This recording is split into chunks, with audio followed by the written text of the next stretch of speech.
സ്വതന്ത്രാനന്തര ഇന്ത്യയിലെ ആദ്യത്തെ പാർലമെന്റ് തെരഞ്ഞെടുപ്പ് 1951 വടകര മണ്ഡലത്തിൽ നിന്ന് വിജയിച്ചത് PSPയുടെ പ്രജാ സോഷ്യലിസ്റ്റ് പാർട്ടിയുടെ doctor KV മേനോനാണ്.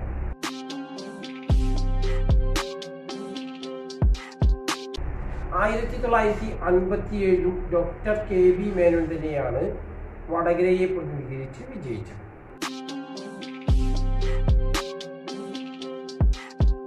1962 doctor KV Menon Congress പിന്തുണയോടുകൂടി മത്സരിച്ചുവെങ്കിലും ഇടതുപക്ഷ പിന്തുണയോടുകൂടി മത്സരിച്ച AV രാഘവനാണ് അവിടെ MP ആയി വിജയിച്ചത്.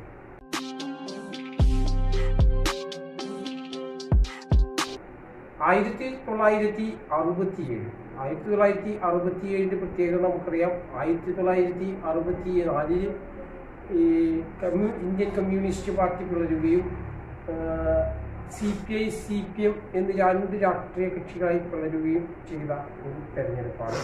ഈ തെരഞ്ഞെടുപ്പിൽ സപ്തകക്ഷികൾ മുന്നണി ആയിരുന്നു കോൺഗ്രസിന്റെ നേതൃത്വത്തിലുണ്ടായത്. സപ്തകക്ഷി മുന്നണിയുടെ നേതാവായിട്ട് അവിടെ മത്സരിച്ചത് സംയുക്ത സോഷ്യലിസ്റ്റ് പാർട്ടിയുടെ നേതാവായിട്ടുള്ള AS ശ്രീധരൻ എന്ന അരങ്ങിൽ ശ്രീധരനാണ്. ആ ഇലക്ഷനിൽ അരങ്ങിൽ ശ്രീധരനാണ് വടകരയെ പ്രതിനിധാനം ചെയ്ത് വിജയിച്ചത്.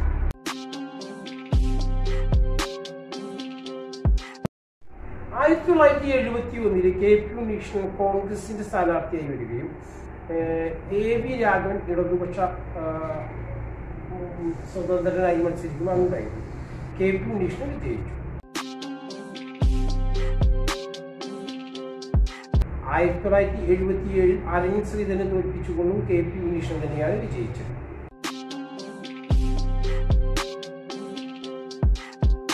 1980 രാഷ്ട്രീയമായി ഒരുപാട് പ്രത്യേകതകളുണ്ട്. കേരളത്തിൽ കോൺഗ്രസ് പിളരുകയും കരുണാകര വിഭാഗം, ആന്റണി വിഭാഗം എന്ന രീതിയിൽ രണ്ട് കോൺഗ്രസ് പക്ഷങ്ങളുണ്ടായിരുന്നു. ഇതിൽ ആന്റണി വിഭാഗത്തിന്റെ സ്ഥാനാർത്ഥിയായിക്കൊണ്ടാണ് KP ഉണ്ണീഷ്ണൻ മത്സരിക്കുകയും കോൺഗ്രസ് കരുണാകര വിഭാഗത്തിന്റെ സ്ഥാനാർത്ഥി മുല്ലപ്പള്ളി രാമചന്ദ്രനും മത്സരിക്കുകയാണ് ഉണ്ടായത്. അന്ന് ഇവിടെ വിജയിച്ചത് KP ഉണ്ണീഷ്ണനാണ്.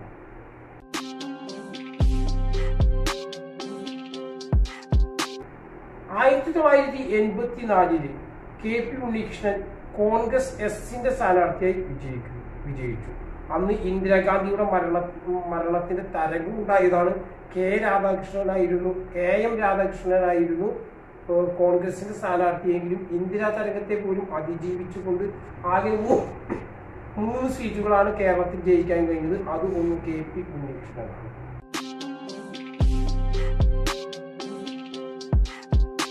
1989 KP ഉണ്ണീഷ്ണൻ S സുജനപാലിനെ തോൽപ്പിച്ചു. 1991 K ഉണ്ണീഷ്ണൻ തന്നെയാണ് വിജയിച്ചത്. രാജീവ് ഗാന്ധിയുടെ മരണവുമായി ബന്ധപ്പെട്ട 1991 കൊയോലീബി സഖ്യമാണ് വടകരയിൽ മത്സരിച്ചത്. കോൺഗ്രസും BJPയും ലീഗും ഒരു മുന്നണിയായിരുന്നുകൊണ്ട് രത്ന സിംഗ് എന്ന് പറയുന്ന ഒരു പൊതു സ്ഥാനാർത്ഥിയെ നിർത്തുകയും ആ സ്ഥാനാർത്ഥിയെ വമ്പിച്ച് ഭൂരിപക്ഷത്തോടു കൂടി തന്നെ തോൽപ്പിച്ചുകൊണ്ടാണ് KP ഉണ്ണീഷ്ണൻ പാർലമെന്റിലേക്ക്. എന്നാൽ 1996 ആയപ്പോൾ സ്ഥിതി മാറി. KP ഉണ്ണീഷ്ണൻ കോൺഗ്രസിലേക്ക് പോവുകയും കോൺഗ്രസ് ഐയുടെ സ്ഥാനാർത്ഥിയായി KP ഉണ്ണീഷ്ണൻ 1996 വടകരയിൽ നിന്ന് മത്സരിച്ചപ്പോൾ ഇടതുപക്ഷത്തിന്റെ വാഗ്മിയും CPMന്റെ നേതാവുമായിട്ടുള്ള O ഭരതനാണ് KP ഉണ്ണീഷ്ണനെ തോൽപ്പിച്ചുകൊണ്ട് വീണ്ടും ഇടതുപക്ഷത്തിന് തന്നെ KP ഉണ്ണീഷ്ണനെ നിലനിർത്തിക്കൊണ്ടുവന്ന ആ ഇടതുപക്ഷത്ത് നിലനിർത്തിക്കൊണ്ടിരുന്ന സ്റ്റേറ്റ് KP ഉണ്ണീഷ്ണനെ കോൺഗ്രസിൽ പോയി KP ഉണ്ണീഷ്ണനെ തോൽപ്പിച്ചുകൊണ്ട് ഇടതുപക്ഷത്തിന്റെ ശക്തിക്കോട്ടയാണ് എന്ന് O ഭരതൻ തെളിയിച്ചു.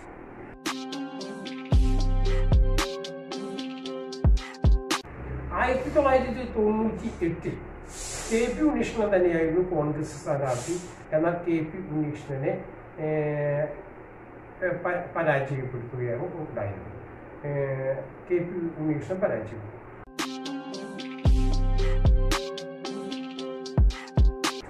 1999 KP ഉണ്ണികൃഷ്ണൻ പരാജയപ്പെടുകയും പ്രേമജം വിജയിക്കുകയുമാണ് ഉണ്ടായത്.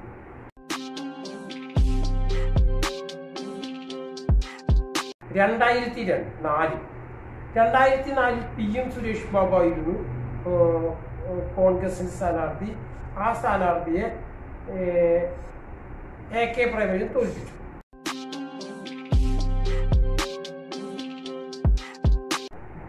2009 പൊതു തെരഞ്ഞെടുപ്പ് വടകരയെ സംബന്ധിച്ച് വീണ്ടും എടുത്തു പറയപ്പെടേണ്ട ഒന്നാണ്. കാരണം 2008 RNP CPM-ന്റെ നിന്ന് ഒരു വിഭാഗം ആളുകൾ ചന്ദ്രശേഖരന്റെ നേതൃത്വത്തിൽ പിരിഞ്ഞു പോവുകയും RNP എന്ന പ്രസ്ഥാനം രൂപീകരിക്കുകയും അങ്ങനെ 2008 RNP രൂപീകരിച്ച് 2009 ഇലക്ഷനിൽ മുല്ലപ്പള്ളി രാമചന്ദ്രൻ കോൺഗ്രസിന്റെ സ്ഥാനാർത്ഥിയായിക്കൊണ്ടു.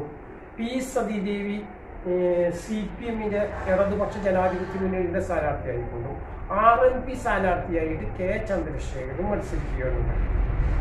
RNP സ്ഥാനാർത്ഥിയായി K ചന്ദ്രശേഖരൻ മത്സരിച്ചതിന്റെ ഫലമായിട്ട് കാലങ്ങളായിട്ട് KP ഉണ്ണികൃഷ്ണനിലൂടെ ഇടതുകോട്ട എന്ന് നിലനിർത്തി വന്നിരുന്ന KP ഉണ്ണികൃഷ്ണനെ പോലും കോൺഗ്രസിലേക്ക് പോയി ഇപ്പോൾ തോൽപ്പിച്ചുകൊണ്ട് ഇടതുപക്ഷ ജനാധിപത്യ മുന്നണിയുടെ കോട്ടയായി സംരക്ഷിച്ചു പോന്നിരുന്ന വടകര മണ്ഡലം മുല്ലപ്പള്ളി രാമചന്ദ്രന്റെ തോൽവിക്ക് KP ഉണ്ണികൃഷ്ണനും മുല്ലപ്പള്ളി രാമചന്ദ്രനും നേർക്കുനേർ മത്സരിച്ച് മുല്ലപ്പള്ളി രാമചന്ദ്രനെ മത്സരിച്ച് KP ഉണ്ണികൃഷ്ണൻ കൊണ്ടുവന്ന ജൈത്രയാത്ര 2009 മുല്ലപ്പള്ളി രാമചന്ദ്രൻ തന്നെ ഇടതു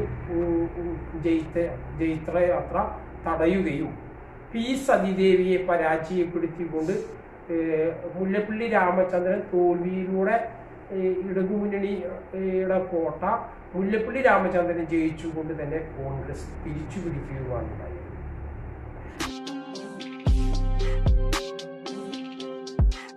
2012 ചന്ദ്രശേഖരൻ കൊല ചെയ്യപ്പെടുകയും 2014 നടന്ന തെരഞ്ഞെടുപ്പിനെ സംബന്ധിച്ച് ഇടതുപക്ഷ ജനാധിപത്യ മുന്നണി കാലങ്ങളായി കൊണ്ടു നടന്ന കോട്ട 2009 മുല്ലപ്പള്ളി രാമചന്ദ്രൻ തിരിച്ചു പിടിച്ച പശ്ചാത്തലത്തിൽ ഇനി എന്ത് വില കൊടുത്തു CPM-ന് വടകര സീറ്റ് നിലനിർത്തണം എന്ന ഒരു പ്രസ്റ്റേജ് ഇഷ്യൂയായിരുന്നു. അതിന്റെ ഭാഗമായി കൊണ്ട് തന്നെ CPM-ന്റെ യുവ നേതാവായിട്ടുള്ള MN ഷംഷീറിനെയാണ് വടകരയിൽ മത്സരിപ്പിച്ചത്. MN ഷംഷീറും മുല്ലപ്പള്ളി രാമചന്ദ്രനുമാണ് മത്സരിച്ചത്. കടുത്ത മത്സരം തന്നെയാണ് നടന്നത്. ആ മത്സരം വളരെ വാശിയേറിയൊരു മത്സരമായിരുന്നു. ഇടതുപക്ഷ ജനാധിപത്യ മുന്നണി ജയിക്കും എന്ന് ഉറപ്പുവരുത്തിക്കൊണ്ട് തന്നെയാണ് ഓരോ ഇഞ്ചും മുന്നോട്ട് പോയത്. എങ്കിലും ഫോട്ടോ ഫിനിഷിങ്ങിൽ വെറും 2000 ചില്ലാനും വോട്ടിന് മുല്ലപ്പള്ളി രാമചന്ദ്രൻ വിജയിക്കുകയാണ് ഉണ്ടായത്.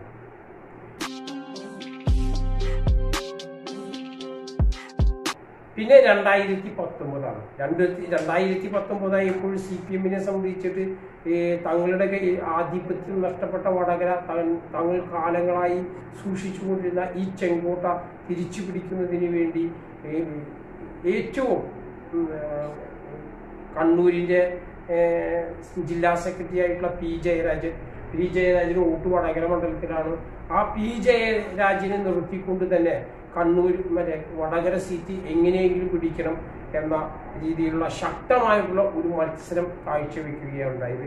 എന്നാൽ P ജയരാജൻ സ്ഥാനാർത്ഥിയായി വന്നപ്പോൾ കോൺഗ്രസ് സർപ്രൈസ് സ്ഥാനാർത്ഥി എന്ന് പറഞ്ഞുകൊണ്ട് അത്രയും കാലം എവിടെ നിർത്തിയാലും തോൽക്കുകയും ഒരുപാട് തോൽവികൾ ഏറ്റുവാങ്ങുകയും ചെയ്തിട്ടുണ്ടായിരുന്ന തിരുവനന്തപുരത്തെ വട്ടിയൂർക്കാവിലെ MLA ആയിട്ടുള്ള ആർക്കും കോൺഗ്രസിൽ മത്സരിക്കാൻ ധൈര്യമില്ലാതിരുന്ന സമയത്ത് കോൺഗ്രസിന്റെ വട്ടിയൂർക്കാവ് MLA ആയിരുന്ന K മുരളീധരൻ വടകരയിൽ വന്ന് മത്സരിക്കുകയും ഒരു പ്രതീക്ഷിക്കാത്ത രീതിയിലുള്ള ഒരു വിജയം 2019 K മുരളീധരൻ കരസ്ഥമാക്കുകയും P ജയരാജനെ തോൽപ്പിക്കുകയുമാണ് ഉണ്ടായത്. ഇപ്പോൾ 2024 വീണ്ടും ഒരു ശക്തമായിട്ടുള്ള പോരാട്ടത്തിന് വേണ്ടി ഇരു മുന്നണികളും ഒരുങ്ങിയിരിക്കുകയാണ്. ഈ തവണ അവിടെ മത്സരിക്കുന്നത് CPM-ന്റെ ഏറ്റവും നല്ല ജന മനസ്സുകളിൽ ഇടം നേടിയിട്ടുള്ള ഏറ്റവും നല്ല ഒരു സ്ഥാനാർത്ഥിയാണ് CPM അവിടെ ഇറക്കിയിരിക്കുന്നത്. ശൈലജ ടീച്ചറെ തോൽപ്പിക്കുന്നതിന് വേണ്ടി കോൺഗ്രസ് അവരുടെ യുവ നേതാവായിട്ടുള്ള ഷാഫി പറമ്പിലിനെയാണ് നിർത്തിയിരിക്കുന്നത്. ശൈലജ ടീച്ചറും ഷാഫി പറമ്പിലും തമ്മിലുള്ള ശക്തമായ പോരാട്ടമാണ്. ഈ കാലങ്ങളായി കാത്തു സൂക്ഷിച്ചിട്ടുള്ള ഇടതുപക്ഷ കോട്ട ശൈലജ ടീച്ചറിലൂടെ തിരിച്ചു പിടിക്കുന്നതിന് വേണ്ടിയാണ് CPM കേന്ദ്രങ്ങൾ ശക്തമായിട്ടുള്ള പ്രചരണം നടത്തുന്നത്. ഈ കോട്ട തിരിച്ചു പിടിക്കാൻ കഴിയില്ല എന്ന രീതിയിലുള്ള കോൺഗ്രസിന്റെ പ്രചരണങ്ങളും ശക്തമായി നടത്തുന്നത്.